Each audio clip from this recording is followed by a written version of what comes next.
Hello friends, once again welcome study with Dilip Soni YouTube channel पर एक बार फिर आपका बहुत बहुत स्वागत है। लास्ट वीडियो में आपने देखा राज्यपाल की कार्यपालिकी शक्तियों के अंतर्गत कई महत्वपूर्ण प्रश्नों का हमने अध्ययन किया और इस स्टेट गवर्नमेंट की प्रक्रिया को इस राज्यपाल के माध्यम से और किन महत्वपूर्ण प्रावधानों को भारत के संविधान में शामिल किया गया है, इसका स्टडी आज भारतीय संविधान एवं राज्य व्यवस्था के अंतर्गत किया जाएगा। आज जिन टॉपिकों का महत्वपूर्ण रूप से अध्ययन किया जाएगा उनमें what is the qualification for the appointment as a governor, राज्यपाल के नियुक्ति होने की क्या योग्यताएं हैं, किस व्यक्ति को राज्यपाल नियुक्त किया जाएगा। और इसकी चर्चा हम इस बात के लिए कर रहे हैं कि प्रायः उन राज्यों में जहां पर केंद्र सरकार के अपोजिट कोई अदर पॉलिटिकल पार्टी की सरकार होती है, वहां राज्यपाल और मुख्यमंत्री के बीच प्रायः डिस्प्यूट होते रहते हैं और राज्यपालों की नियुक्ति के संबंध में संवैधानिक प्रावधान से अधिक परंपराओं का ज़्यादा पालन किया जाता है।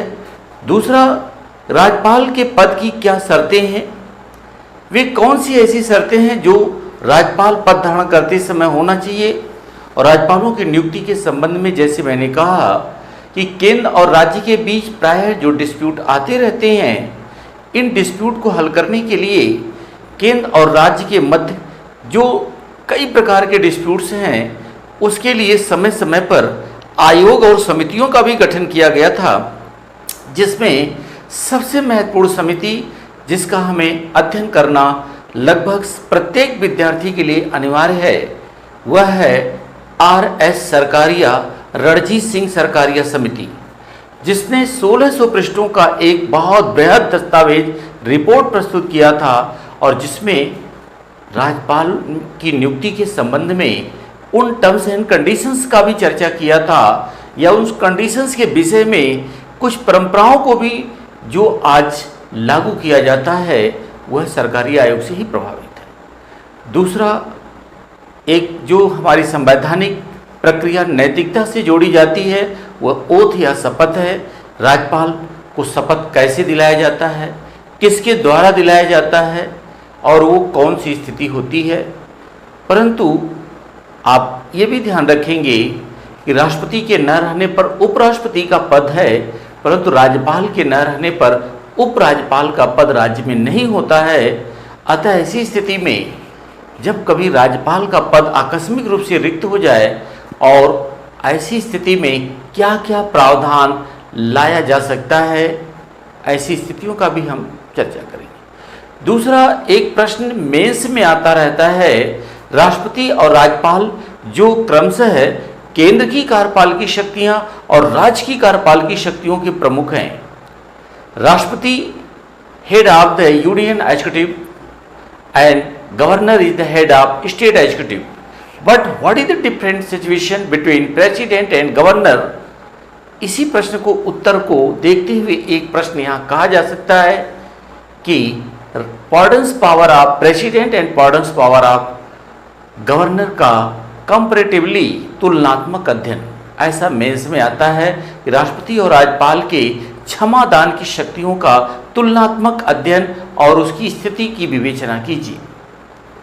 इसके अतिरिक्त जो राज्य की कार्यपालिकी शक्तियां हैं, उनका जो कार्य क्षेत्र है, अधिकार क्षेत्र है, प्रभाव क्षेत्र है, वह केवल वहीं तक है जहां पर राज्य की विधायिका विधानमंडल के कानून प्रभावी होते हैं, लेकिन संसद को अधिकार है कि उनकी कार्यपालिकी कार्य क्षेत्रों का विस्तार एक्सटेंशन कर सकती है।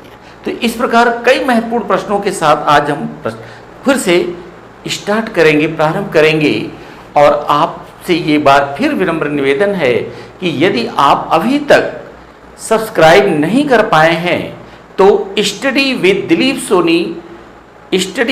सोनी यूट्यूब चैनल को आप अवश्य एक बार सब्सक्राइब कर लें, जिससे आने वाले सारे वीडियो या इसके पहले के लगभग 40 वीडियो जो बन चुके हैं, अपलोड हो चुके हैं, वे आप आराम से आसानी से देख सकते हैं। और निश्चित रूप से इसमें हमने पूरी कोशिश की है ऐसे विद्यार्थियों के लिए भी कि जो पहली बार सामान्य अध्ययन विषय के अंतर्गत पहली बार आ रहे हैं, जिनका बैकग्राउंड थोड़ा सा साइंस टेक्नोलॉजी या बीकॉम बीटेक अन्य हैं, ऐसे विद्यार्थियों को भी आसानी से समझ में आ जाएगा। तो आज हम आते हैं राज्य की कार्यपालिका के अंतर्गत राज्यपाल या गवर्नर पार्ट 2। पार्ट 2 के अंतर्गत आने से पहले हम इसका थोड़ा सा व्याख्या करना चाहेंगे और ये स्टडी हमारी होगी स्टेट गवर्नमेंट के अंतर्गत। ये स्टडी होगी हमारी स्टेट गवर्नमेंट के अंतर्गत, राज्य की सरकार के अंतर्गत। राज्य की सरकार में हम स्टेट एग्जीक्यूटिव का अध्ययन कर रहे हैं। किसका अध्ययन कर रहे हैं? State executive. स्टेट एग्जीक्यूटिव यानी इस हम जो अध्ययन का हमारा विषय है वह है राज्य की कार्यपालिका। मित्रों, कार्यपालिका नाम से ही स्पष्ट है। कार्यपालिका क्या है? ये बड़ा महत्वपूर्ण पद है। जब आप शासन या प्रशासन के किसी भी पद पर काम करते हैं तो you are as a executive member of either state और सेंट्रल गवर्नमेंट। जब आप आईएएस बनते हैं तो भी आप कार्यपालक ही कहलाएंगे। जब आप मंत्री बनेंगे, विधायक, सांसद बनते हैं तो भी आप कार्यपालक बनेंगे। अंतर बस यही है, एक पॉलिटिकल एग्जीक्यूटिव मेंबर के रूप में जाना जाता है, एक राजनीतिक कार्यपालक, मंत्री आदि जो जनता के प्रतिनिधि हैं वे राजनीतिक कार्यपालक के रूप में।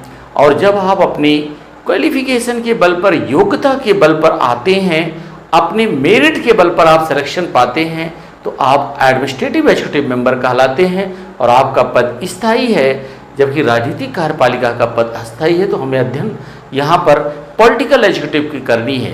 याद करिए, तो राज्य की कार्यपालिका के अंतर्गत हम अध्ययन कर रहे हैं गवर्नर का। राज्य की कार्यपालिका के अंतर्गत अध्ययन हो रहा है गवर्नर का। तो वास्तव में गवर्नर का पद एक बड़ा महत्वपूर्ण पद है। गवर्नर का पद बहुत ही महत्वपूर्ण पद है और इसका हमें बहुत अच्छी से याद करना है। इसके पहले हमने,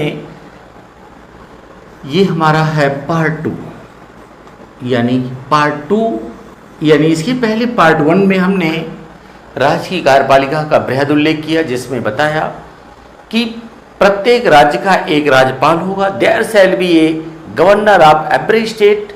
हर एक राज्य का एक राज्यपाल होगा। बट फॉर 2 और मोर स्टेट, 2 या 2 से अधिक राज्य के लिए भी एक ही गवर्नर हो सकता है। दूसरा हमने कहा कि जिस तरह से संघ की सारी कार्यपालिकी शक्तियां, all the executive power of union government by the name of president in constitution, उसी तरीके से राज्य सरकार की सभी कार्यपालिकी शक्तियां संविधान के द्वारा राज्यपाल में निहित होती है। और ठीक भारत में केंद्र और राज्य दोनों के लिए एक ही संविधान है। यद्यपि संघीय शासन प्रणाली की अवधारणा, देखिए ये जो मैं बातें बीच में बोल रहा हूँ आप बड़ी गहराई से इस पर ध्यान रखिएगा। जनरली जहाँ संघीय आदर्श या आइडियल फेडरल सिस्टम, आदर्श संघीय शासन प्रणाली वाला देश होता है, वहाँ पर 2 प्रकार की संविधान होते हैं, एक केंद्र के लिए, एक राज्य के लिए। परंतु भारत के संविधान में बड़ी विचित्र स्थिति है। संघीय शासन प्रणाली होने के बावजूद भी, फेडरल सिस्टम होने के बावजूद भी केंद्र और राज्य दोनों के लिए संविधान एक है। यानी जो पार्लियामेंट्री सिस्टम वहाँ पर है वही पार्लियामेंट्री सिस्टम यहाँ पर है। तो यानी राज्यपाल भी अपने उन राज्य की कार्यपालिकी शक्तियों का प्रयोग, जिस राज्य का राज्यपाल है वह उस राज्य की मंत्रिपरिषद यानी उस मंत्रिपरिषद के लीडर अर्थात मुख्यमंत्री की सहायता से करता है। तो यहाँ पर ये भी याद किया आपने।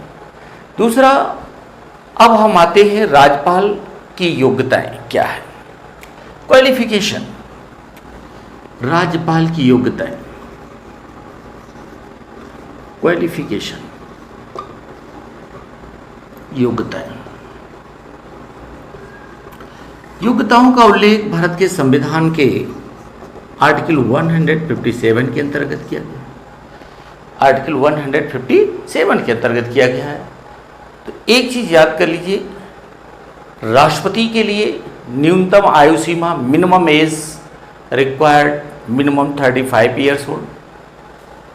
वाइस प्रेसिडेंट ऑफ इंडिया उपराष्ट्रपति के लिए भी मिनिमम जो रिक्वायर्ड है वो 35 ईयर्स है, और गवर्नर के लिए भी याद कर लीजिए जो मिनिमम रिक्वायर्ड एज है 35 ईयर्स, इसको याद कर लीजिए। तो लेकिन किसी भी संवैधानिक पद को प्राप्त करने के लिए यह आवश्यक है कि वह व्यक्ति भारत का क्या होना, यानी भारत का ऐसा कोई भी नागरिक जो न्यूनतम 35 वर्ष या उससे अधिक आयु की उम्र का हो, वह राष्ट्रपति के द्वारा राज्यपाल नियुक्त होने की योग्यता धारित करता हो।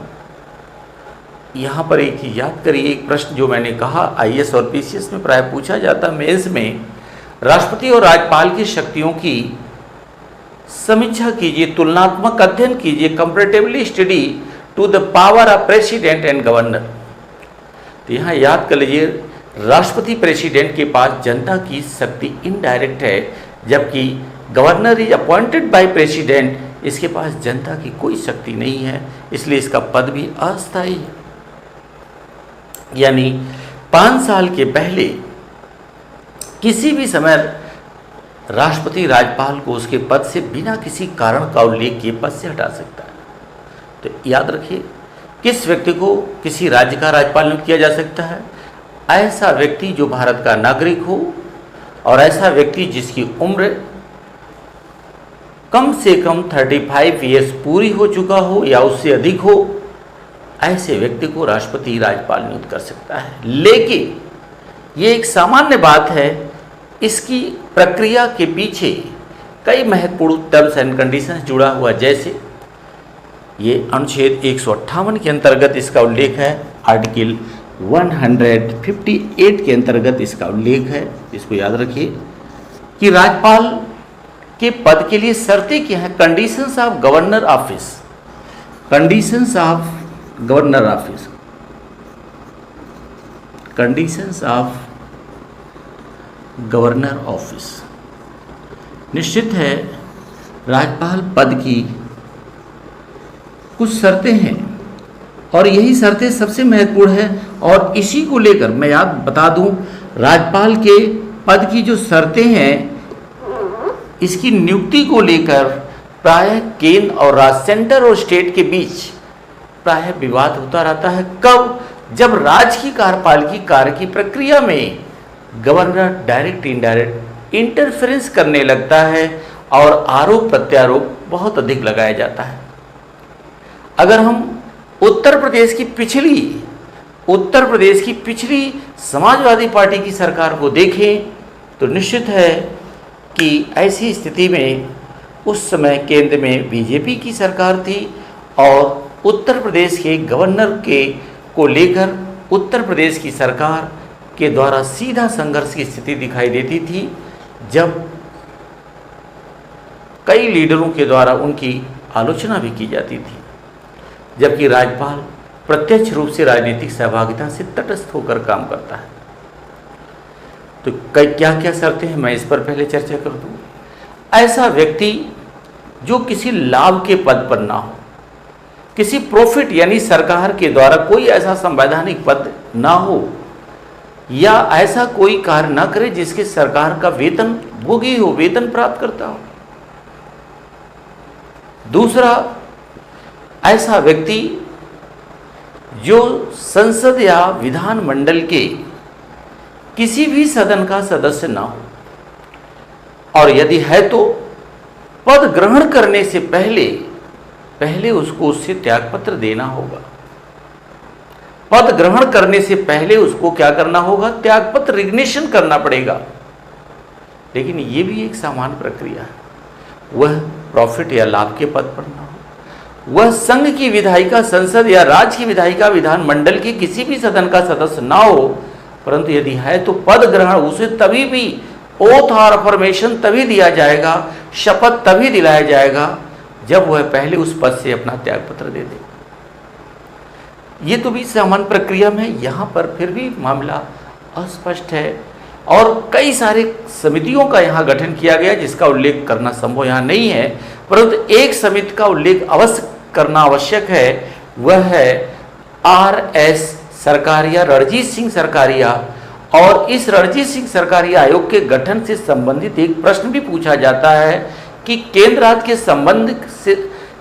संबंधों के डिस्प्यूट के संबंध में निम्नलिखित में से किस समिति का गठन किया गया? सरकारी आयोग का गठन। या सरकारी आयोग का संबंध निम्नलिखित में से किससे है? केंद्र राज्य विवादों से संबंधित है। और सरकारी आयोग ने 1600 पेज का अपना एक बृहद रिपोर्ट या दस्तावेज पत्र दिया था, जिसमें राज्यपालों की नियुक्ति पर भी प्रकाश डाला था। और उसने कहा था कि जब किसी राज्य के राज्यपाल की नियुक्ति की जाए तो उस राज्य के मुख्यमंत्री के पास कम से कम 3 नामों का प्रस्ताव दिया जाए और मुख्यमंत्री उन 3 नामों में से किसी एक नाम को चुनने का अधिकार दिया जाए, जिससे डिस्प्यूट ना हो। दूसरा, इस परंपरा को अभी तक पालन नहीं किया गया। दूसरा, एक जो परंपरा है जिसे लगभग सभी राजनीतिक दल पालन करते हैं, यद्यपि संविधान में इसका कहीं कोई उल्लेख नहीं है, वो क्या है उसको जानना आवश्यक है कि राज्यपाल उस राज्य का मूल निवासी ना हो।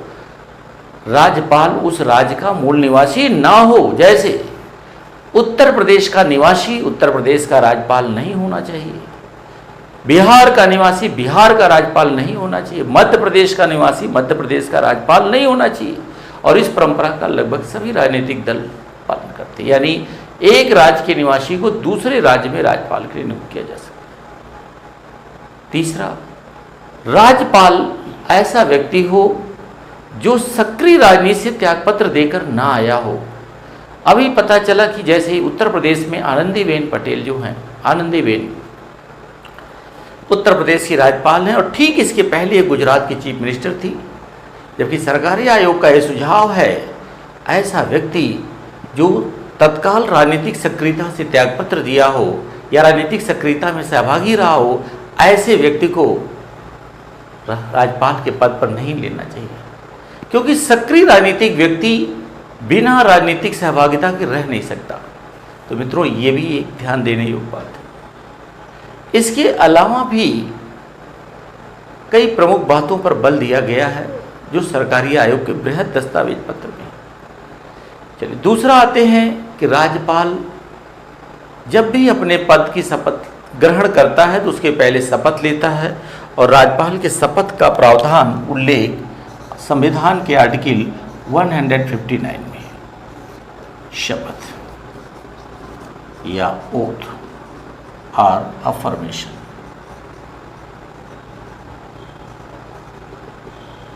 ओथ और अफर्मेशन, शपथ का संबंध संवैधानिकता से भी है, क्योंकि कोई भी संवैधानिक पद संवैधानिकता है प्लस नैतिकता भी है। शपथ कहीं ना कहीं नैतिकता से है। जैसे बचपन में कभी कभी कोई पेन या वगैरह कोई चुरा लेता था तो हम उसको सर्टिफाई करते थे कि विद्या कसम पेन हमने नहीं चुराया, तो निश्चित है ये भी एक शपथ है। शपथ एक नैतिकता का भी प्रावधान है। तो याद करिए, राज्यपाल को शपथ कौन दिलाएगा?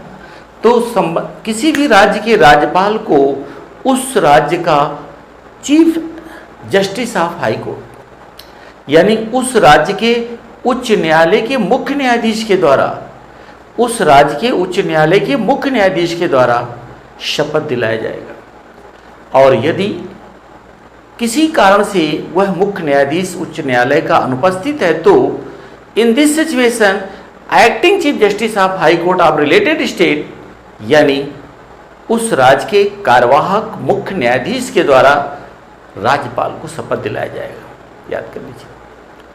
और दूसरा, जैसे मैंने कहा कि एक व्यक्ति को एक से अधिक राज्य का भी राज्यपाल नियुक्त किया जा सकता है, परंतु ऐसी स्थिति में यदि किसी कारण से राज्यपाल का पद रिक्त है, किसी कारण से राज्यपाल कार्य नहीं कर रहा है, राज्यपाल पद से मुक्त हो गया है, तो ऐसी स्थिति में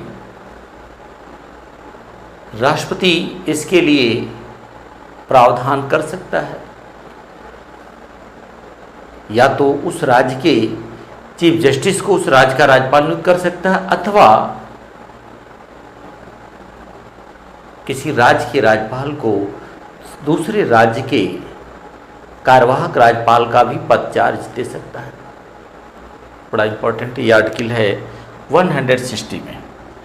ये है आर्टिकल 160। जब राज्यपाल का पद आकस्मिक रूप से क्या हो, आकस्मिक रूप से क्या हो, रिक्त हो जाए, एक्सीडेंटल सिचुएशन में डेथ हो जाए, त्यागपत्र दे दे, या कोई और कारण से पद रिक्त हो सकता है, तो ऐसी स्थिति में प्रावधान लाया जा सकता है। दूसरा, जैसे मैंने आपसे कहा कि राष्ट्रपति और राज्यपाल के पास जो कार्यपालिकी शक्तियां हैं उसमें एक पॉर्डन्स पावर भी है, ग्रांड पॉर्डन्स भी है, क्षमादान की शक्तियां भी है। तो ये पार्डन्स पावर जो है, क्षमादान की जो शक्तियां हैं, राष्ट्रपति को और राज्यपाल को, कभी कभी मेंस में इस पर प्रश्न आता है कि राष्ट्रपति और राज्यपाल के क्षमादान की शक्तियों का तुलनात्मक विवेचना कीजिए। तो याद रखिए, जैसे कि मैंने कहा कि राष्ट्रपति जनता का सीधे प्रतिनिधि नहीं है, अप्रत्यक्ष रूप से प्रतिनिधित्व करता है, परंतु राज्यपाल के पास जनता का कोई प्रतिनिधित्व तो नहीं है। इसलिए राज्यपाल को भी जो क्षमादान की शक्तियां हैं, इनका प्रयोग वह राज्य मंत्रिपरिषद के परामर्श से ही करेगा। लेकिन जो सबसे बड़ा अंतर क्या है उसको हम पहले चर्चा कर दें कि वह राज्य के न्यायालय के द्वारा, और किस राज्य के, जिस राज्य का राज्यपाल है, यानी अपने संबंधित राज्य का राज्यपाल अपने राज्य के किसी भी न्यायालय के द्वारा, any court of related state, अपने राज्य के किसी भी न्यायालय के द्वारा दिए गए किसी भी दंड को क्षमा कर सकता है, यानी पूरी तरह समाप्त कर सकता है, कम कर सकता है, रिड्यूस कर सकता है, या changing the nature of punishment, या दंड की प्रकृति को बदल सकता है। जैसे किसी को कठोर कारावास है तो साधारण कारावास कर सकता है, दंड की प्रकृति को क्या कर सकता है, बदल सकता है किसी को। लेकिन एक चीज याद कर लीजिए, अगर राज्य के किसी भी न्यायालय के द्वारा, चाहे हाई कोर्ट या लोअर कोर्ट के द्वारा, अगर किसी व्यक्ति को मृत्यु दंड दी गई हो, फांसी की सजा दी गई हो, तो राज्यपाल उसे क्षमा नहीं कर सकता, जबकि राष्ट्रपति को अधिकार है कि राज्य के न्यायालय के द्वारा दिए गए किसी भी दंड को वह क्षमा कर सकता है, यानी मृत्यु दंड को भी कर सकता है। लेकिन राज्यपाल मृत्यु दंड को छोड़कर राज्य के किसी भी न्यायालय के द्वारा दिए गए किसी भी प्रकार के दंड को कम कर सकता है, क्षमा कर सकता है, या उसके नेचर को बदल सकता है।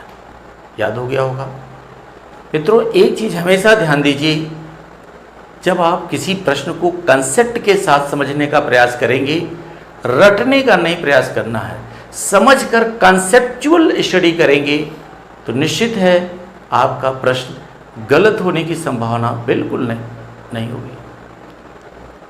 और इसीलिए मैं आपसे कह रहा हूं कि यदि आप अभी तक सब्सक्राइब नहीं किए हैं तो निश्चित रूप से प्रत्येक वीडियो से अपने सारे कंसेप्ट को क्लियर करिए और सब्सक्राइब अवश्य कर लें, जिससे आने वाले बहुत बड़ी श्रृंखला को आप आसानी से प्राप्त करने में सफल हो सकें।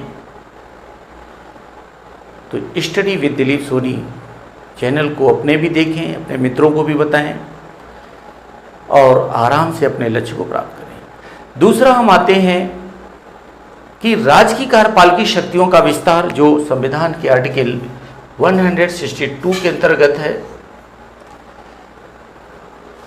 राज्य की कार्यपालिका शक्ति का विस्तार, कार्यपालिका शक्ति का प्रभाव क्षेत्र वही होता है जो राज्य की विधायिका तक, जहां तक आदेशित होता है, यानी राज्य की विधायिका के द्वारा निर्मित कानूनों का पालन ही राज्य की कार्यपालिका के द्वारा किया जाता है, चाहे वो राज्य की राजनीतिक कार्यपालिका हो या राज्य की प्रशासनिक कार्यपालिका हो। लेकिन फिर भी राज्य की कार्यपालिकी शक्तियों में अगर कोई विस्तार की आवश्यकता ही है तो यह अधिकार संसद को ही प्राप्त है। सामान्य स्थिति में राज्य की कार्यपालिका अपने शक्ति का विस्तार और प्रयोग राज्य के विधायी क्षेत्र के अंतर्गत ही कर सकती है, जबकि संसद उसके अधिकार क्षेत्र में और विस्तार कर सकती है, उसे किसी अतिरिक्त प्रकार की जिम्मेदारी आदि भी सौंप सकती है। तो इस प्रकार से आपने कई महत्वपूर्ण प्रश्नों का यहाँ स्टडी किया, परंतु जो दूसरा सबसे महत्वपूर्ण फेस आता है वह आता है कि राज्य की जो कार्यपालिकी शक्तियां हैं वो भले राज्यपाल में हैं, परंतु राज्यपाल अपने इन सारी कार्यपालिकी शक्तियों का प्रयोग राज्य मंत्री परिषद की सहायता से करता है। तो नेक्स्ट वीडियो में हम आएंगे कि राज्य मंत्री परिषद क्या है, कितने स्तरीय मंत्री परिषद का गठन किया जाता है, मंत्री परिषद में संख्या क्या हो सकती है, तो कितने प्रकार के मंत्री हो सकते हैं और इन मंत्रियों का दायित्व क्या है, ये कैसे अपने कार्य की प्रक्रिया को संचालित करते हैं, और इसके बाद राज्य की विधायिका विधानमंडल यानी विधानसभा और विधान परिषद का हम बृहद उल्लेख करेंगे।